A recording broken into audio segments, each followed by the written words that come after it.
Hey guys, welcome back to Tracie's Place. I am here with my own DIY, my own homemade seasoning mix. I use basically the same mix every time, but I'm tired of taking out 6 to 7 jars of my seasonings and then trying to remember, was it a half a teaspoon of this, 2 tablespoons of that, 1/4 teaspoon of this.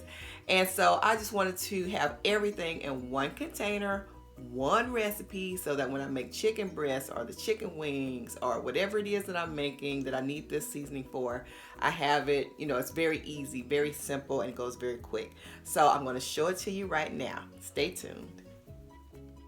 Hey guys, so I have everything set out on my stove right here. All my seasonings on the other side of the camera, so you can't see those, but I wanted this right here because it has very good lighting and you can see everything. So starting off, I wanted to show you this. This is the package of the condiments cups that I bought from the Dollar Tree, and there's 12 in there for $1. So this is what I have to, put my little blend in. We're going to start off with 1 teaspoon of sea salt. Just 1 teaspoon of sea salt. We're going to go ahead and do 2 tablespoons of garlic powder.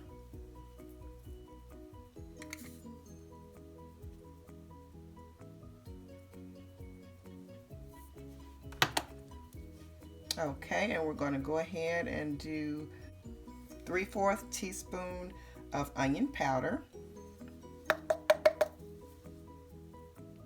1 teaspoon of Cajun seasoning, 1 teaspoon of Italian seasoning, 1/2 teaspoon of parsley flakes, 1/2 teaspoon of pepper, 1/2 to 3/4 teaspoon of paprika, and you can use smoked paprika or regular paprika. And this is optional, everyone. Now, a lot of people do, they don't say, and it's not popular to mention, but a lot of people put sugar in their seasonings and in a lot of their recipes. It helps the seasoning so much. So this is a 1/2 teaspoon of sugar. So what we're going to do is go ahead and get that shaken up. If I can get this to snap on. All right.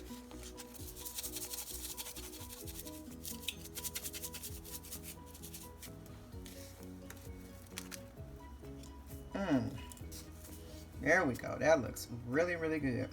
So I'm going to take a taste of it, just a little bit.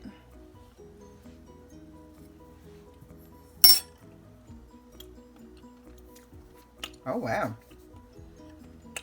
That is pretty good. That is pretty good. All right, guys. So you see it here. All you have to do is get your own little container, but put your seasoning mixes in there and use that one. If you don't have one of your own and you're looking for one, this is excellent. This is excellent. So try that and see how you like it. I love it, and I'm going to put it on some chicken breast today and go from there, because this is what I usually use anyway. So yeah, I know it's going to be good. All right, guys, so that is it. This tastes so good. So if you do not have a little blend of your own, try this. Like I said, the sugar is optional. A lot of people put sugar in different things. I put it in my chili and other recipes to make it savory. Sometimes you try to duplicate something, especially of a Southern cook, an older Southern cook. And what was the missing ingredient that you just could not figure out? Most likely it was a little bit of sugar. A little bit of sugar. A lot of times now I add honey because that's healthier. But this is a seasoning blend, so I went ahead, I couldn't put honey in here, so I put sugar, a little bit of sugar in there, and it makes it taste so good. All right, guys, love you all. Be blessed. And if you are new here, subscribe. I would love to have you as a subscriber in the Tracie's Place family. And be blessed. Put any comments down below, and I'll see you guys next time right back here on Tracie's Place. Thumbs up the video. Bye.